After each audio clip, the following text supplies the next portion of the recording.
E o verso 17 diz assim: pois eu não me envergonho do evangelho, porque ele é poder de Deus para a salvação de todo aquele que crê, primeiro de judeus, depois de gregos.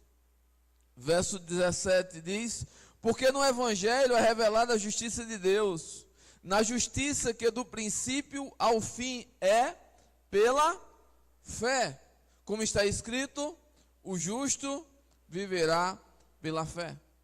O apóstolo Paulo estava dizendo naquele contexto que ele não se vergonhava do evangelho, que ele não se vergonhava de ser um cristão, que ele não se envergonhava de ter tomado a decisão de seguir a Cristo contra tudo que a sua sociedade estava colocando para ele, tudo que ia de encontro à sua fé e às suas convicções. O apóstolo Paulo aqui, ele testifica dizendo: eu não tenho vergonha desse evangelho. Mas esse evangelho é loucura, era loucura para o mundo antigo e continua sendo loucura hoje. Como é que homens e mulheres estão reunidos num domingo, numa igreja, para cantar, para louvar um Deus que eles nunca viram? Para muitos é muito mais interessante estar num bar tomando cerveja, ou estar numa festa dançando, porque eles estão conseguindo tocar o pecado, porque o pecado está entrando na vida deles. Mas é interessante, meus amados irmãos, que como a Bíblia diz, e ela é verdade, o salário do pecado é a morte. Mas eu diria mais ainda para vocês: existem os impostos do pecado, que é a vergonha do pecador, que é a queda do pecador, que são as consequências do pecador, quando ele começa a perder coisas que são preciosas, valiosas para a sua vida. O que mais nós vemos por aí são homens e mulheres que se envergonham desse evangelho, perdendo aquilo que é tão precioso para ele, perdendo família, perdendo filhos, perdendo seus relacionamentos, perdendo muitas vezes a sua moral. Por isso o apóstolo Paulo diz: eu não me envergonho do evangelho. E por que eu faço isso? Porque ele é o poder de Deus. O evangelho, meus amados irmãos, não é apenas a letra escrita, mas o evangelho é uma história contada de um Deus todo-poderoso que se faz carne, que habita entre nós, a qual nós confiamos e cremos, a qual nos uniu aqui nessa noite. E eu sinto o prazer de dizer: eu vou para a igreja, eu faço parte de uma igreja, eu tenho irmãos na igreja, eu vou adorar meu Deus na igreja. E para isso a melhor evidência é que lá fora eu testemunho disso. As pessoas realmente olhem para mim e vejam um homem que crê em Deus, que veja um homem que acredita no seu Deus, que vive buscando parecer com esse Deus. Porque, meus amados irmãos, o evangelho é poder de Deus e é poder para a salvação de todo aquele que crê. Se você nega Cristo, e se você se gloria do pecado, é porque você não entendeu essa salvação. É porque você não entendeu esse amor. O amor de Cristo, ele nos constrange tanto, que ele nos impulsiona a dizer não para o pecado. Eu não resisto ao pecado porque eu sou bom. Eu não resisto ao pecado porque eu sou mais forte. Eu não resisto ao pecado porque eu sou pastor. Eu tenho conseguido resistir ao pecado porque eu entendi o amor de Deus. E eu sou feliz por esse amor. Eu não me envergonho desse evangelho. Eu não me envergonho de crer que um Deus todo-poderoso habitou entre nós, se fez carne, morreu naquela cruz para pagar os nossos pecados. E eu creio tanto nisso que todos os dias que eu levanto eu digo: Senhor, me ajuda a dizer não hoje. Me ajuda mais uma vez a glorificar o teu nome. Não me permite te envergonhar, nem ser envergonhado. Crer no evangelho de Cristo é o que nos salva.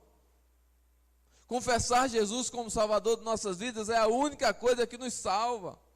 Isso não é um ato simplesmente de abrir a boca e dizer, mas é um ato de confiar no profundo do seu coração, de saber que realmente Ele te ama, de saber que realmente Ele se entregou por você. Mas pastor, E se eu não fizer isso, qual é o problema? Qual é o problema dessas pessoas que negam Jesus? Qual é o problema dos crentes que se envergonham e até envergonham Jesus? Existe uma consequência dura, meu irmão. No livro de Marcos, no capítulo 8, no verso 38, tem uma consequência muito dura para aqueles que se envergonham de Jesus ou que envergonham Jesus. Vamos ler todo mundo o que é que Cristo disse?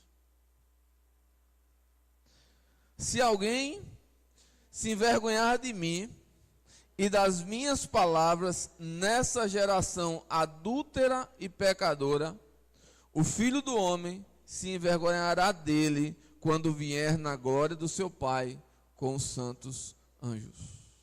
Em algumas traduções vai dizer, se você rejeita Cristo, se você não confessa Ele, Ele também vai negar você. Por isso que o texto sagrado vai dizer que o próprio Cristo vai dizer para algumas pessoas, se afastem de mim, maldito, eu não conheço vocês.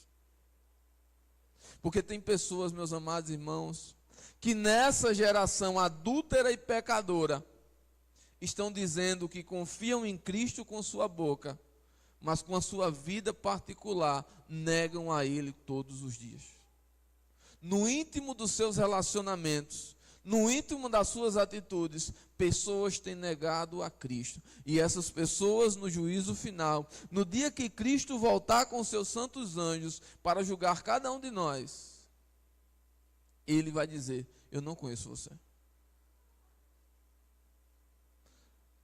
Não é porque Ele é vingativo, não é porque Ele não nos ama, mas é porque nós muitas vezes nos permitimos ser dominados pelo pecado.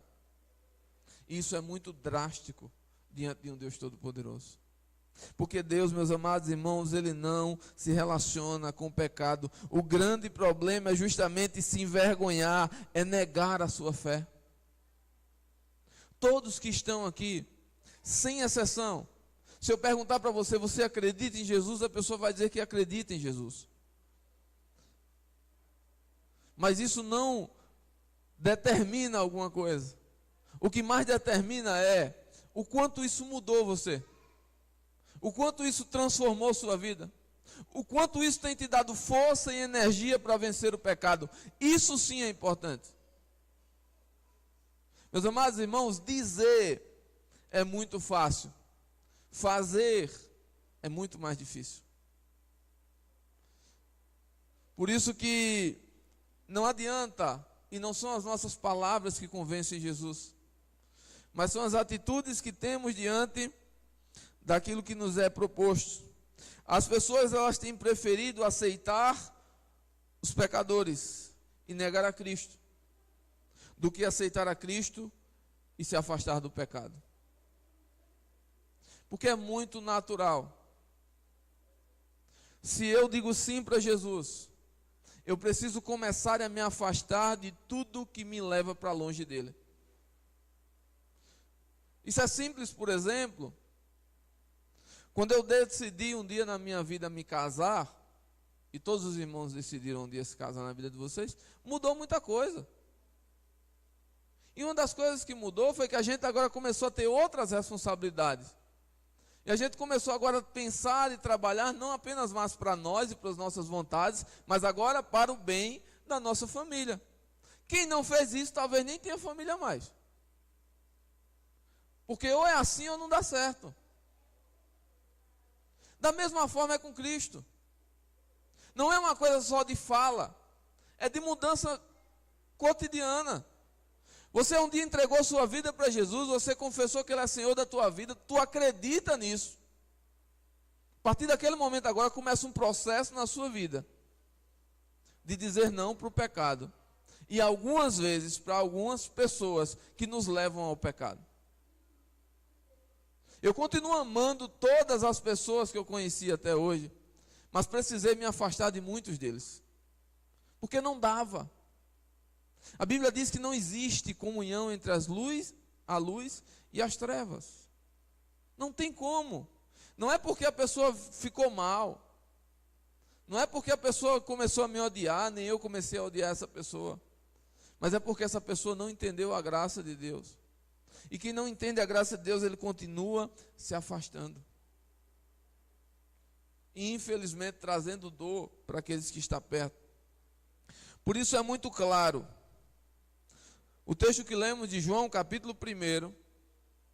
1 a João, capítulo 2, verso 15 a 17. Inclusive estava na nossa leitura bíblica. É Jesus dando uma orientação maravilhosa. A palavra de Deus nos dando uma orientação maravilhosa. João, ele nos escreve, inspirado pelo Espírito Santo de Deus, dizendo para nós, 1 João capítulo 2, versículos de 15 a 17. Não ames o mundo. Então vamos todo mundo odiar o planeta Terra. É isso que a Bíblia está dizendo? Não. Ela não está falando do planeta. Ela está falando das coisas pecaminosas que existem nesse planeta. Não amem o pecado, nem as coisas que envolvem vocês no pecado, nem o que há nele. Se alguém ama o mundo mais do que o Pai, o amor do Pai não está nele. Ponto. Pois tudo que há no mundo é o quê? Cobiça da carne, cobiça dos olhos e as ostentações dos bens não provém do Pai, mas do mundo. E por fim, o mundo e a sua cobiça vai o quê? Vai passar, meu irmão. Vai passar. E quem estiver envolvido com ele, passa com ele. Se acaba com ele. Tudo aqui vai passar. O que mais você acha que é importante nessa terra? As coisas que de repente mais é desejável. As coisas que muitos aqui têm matado e morrido. Vai passar. Mas tem uma promessa maravilhosa nesse texto. Mas aquele que faz a vontade de Deus, esse não passa. Esse vai permanecer para sempre. Por isso, meu amado irmão, minha amada irmã, eu luto para fazer a vontade de Deus. Não é que eu quero, mas eu luto. Eu quero fazer a vontade do mundo. Eu quero fazer os desejos e as concupiscências da minha carne. O desejo dos meus olhos, aquilo que eu olho, o que eu desejo, o que eu quero. Mas quando eu paro e eu penso, não vale a pena. Se eu me dedicar nisso, se eu me envolver com isso, tudo isso vai passar e eu vou ficar completamente perdido.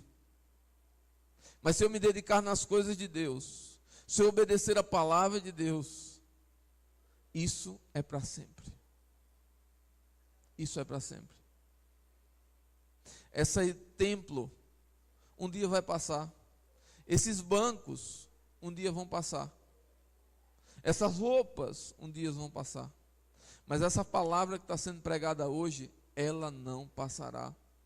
Ela será inclusive usada para juízo de cada um de nós, principalmente do meu, que estou falando ela. Uma das coisas que eu sempre aprendi é que antes de eu pregar qualquer palavra, eu preciso pensar bem se eu estou lutando para viver ela, porque senão eu seria o maior mentiroso.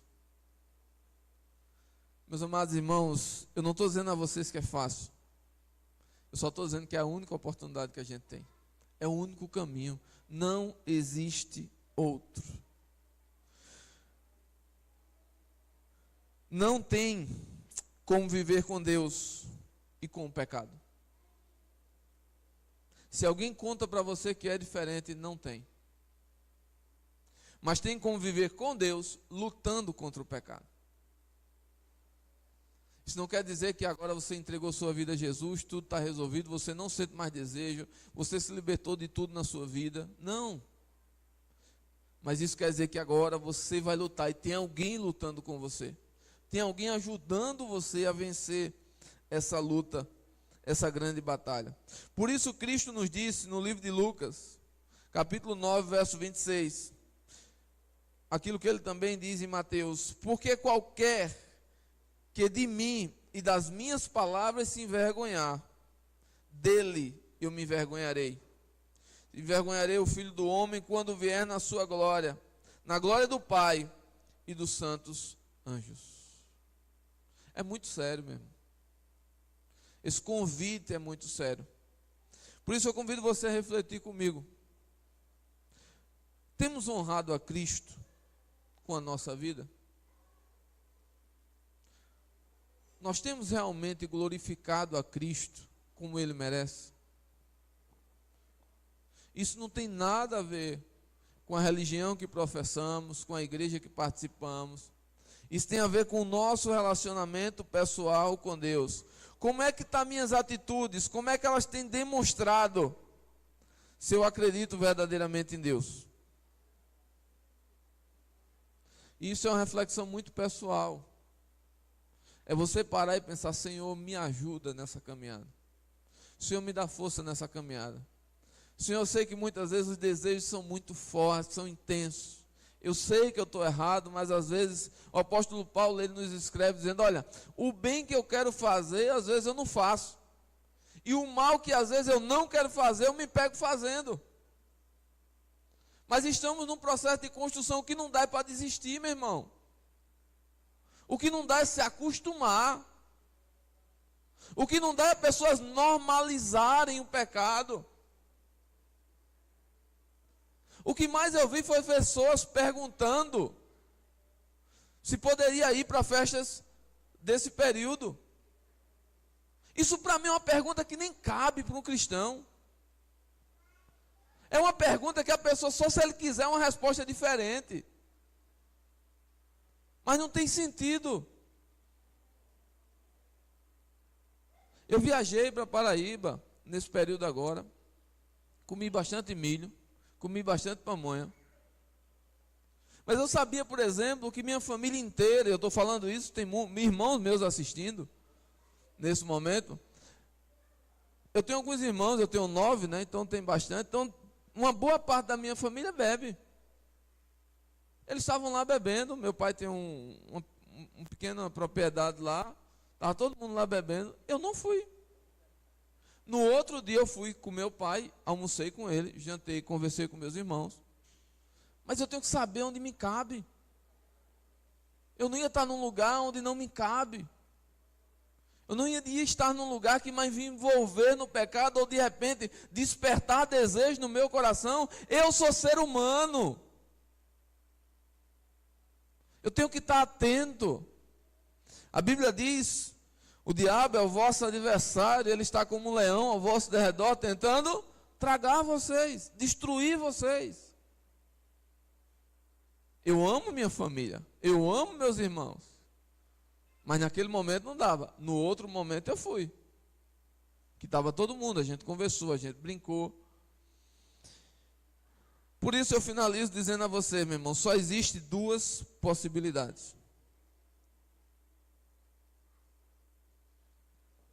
Ou você aceita o pecado e nega a Cristo e tem vergonha dele. Ou você aceita Cristo e nega o pecado. Não dá para conciliar os dois. Se você está tentando, eu convido a você, desista. Se você está se esforçando muito por isso, desista. Você pode ser uma pessoa bondosa. Você pode ser uma pessoa ética, você pode ser uma pessoa coerente, mas não vai conseguir de forma nenhuma combinar Cristo com o pecado ou o pecado com Cristo. Ou você escolhe um e luta contra o outro, ou você escolhe o pecado e está dizendo a Cristo que não se envolva mais com a sua vida. Por isso hoje, eu queria que você pensasse muito bem nisso. Você que está aqui, meu irmão, minha irmã, você que está nos assistindo aí também. Não se envergonhe do sagrado. E também não dê vaidade para aqueles que se orgulham do pecado. Se alguém chegar para mim dizendo que tem 2 esposas, eu digo: meu irmão, você está errado. Não faça isso não. Se alguém chegar para mim dizendo: olha, não sei o que, tá, eu estou fazendo isso, eu dizer: meu irmão, tá bom, você está fazendo, é escolha sua, Mas não faça isso não. Porque quando você faz isso, você está dizendo que Cristo é menos importante para você do que isso. E se Cristo for menos importante para mim do que um relacionamento, do que uma bebida, do que uma festa, é porque eu não entendi nada do Evangelho. Por isso que o apóstolo Paulo disse: eu não me envergonho do Evangelho, porque ele é poder de Deus para a salvação. Quem entendeu isso é um lutador contra o pecado. E eu queria dizer a você, eu estou aqui para ajudar você. Estou aqui para junto a gente lutar contra os nossos desejos, contra os nossos pecados, contra a nossa vaidade, contra o nosso orgulho, contra os nossos medos. Porque o diabo ele é muito astucioso. Ele fica em todo o tempo tentando nos destruir. Então eu queria convidar vocês a poderem, nesse momento, curvar suas cabeças. E a gente está orando. Está pedindo a Deus que nos ajude a confessar verdadeiramente Cristo como Senhor e Salvador de nossas vidas. E a dizer não para o pecado. A dizer não para os nossos desejos. E esse não é uma vez só. Porque todos os dias você vai ser mais uma vez desafiado a dizer não. Pai Santo, Deus poderoso, obrigado, Senhor, pela tua bondade, pelo teu amor. Obrigado porque o Senhor tem cuidado de nós de uma forma tão maravilhosa. Eu te peço, Deus, que o Senhor nos conduza cada vez mais para perto de ti, para fazer e viver a tua vontade. Deus, porque a tua vontade ela é boa, ela é agradável, ela é perfeita. Obrigado porque o Senhor nos trouxe aqui hoje para ouvir essa palavra. Assim como a tua palavra diz, eu não me envergonho do Evangelho. Eu sei que os que estão aqui não se envergonham do teu Evangelho, porque esse Evangelho é poder do Senhor. Foi esse Evangelho que nos salvou. É nele que cremos, é nele que nós confiamos e confessamos a ti, Senhor e Salvador de nossas vidas. É nele que nós confessamos que somos pecadores, que precisamos da tua graça, do teu amor, que precisamos da tua força, Senhor, para vencer o mal, o pecado e os desejos que temos para com o mundo. Nos ajuda, Senhor, e nos fortalece nessa caminhada. Nos dá ânimo e força, nos dá sabedoria para que nós possamos ser cheios do teu Espírito, cheios da tua graça, dizer sempre sim para Jesus, ser feliz porque o Senhor está em nós e dizer não para o pecado e lutar contra o pecado. Nos ajuda, Senhor, nessa caminhada, nos dá ânimo, força e sabedoria. É assim, Deus, que nós te oramos nesse momento, pedindo que o Senhor nos ajude nessa caminhada. Em nome de Jesus, amém. Glória a Deus. Queria convidar o Ministério do Louvor. Nós vamos ter um momento agora de ministração da ceia do Senhor, onde a gente vai poder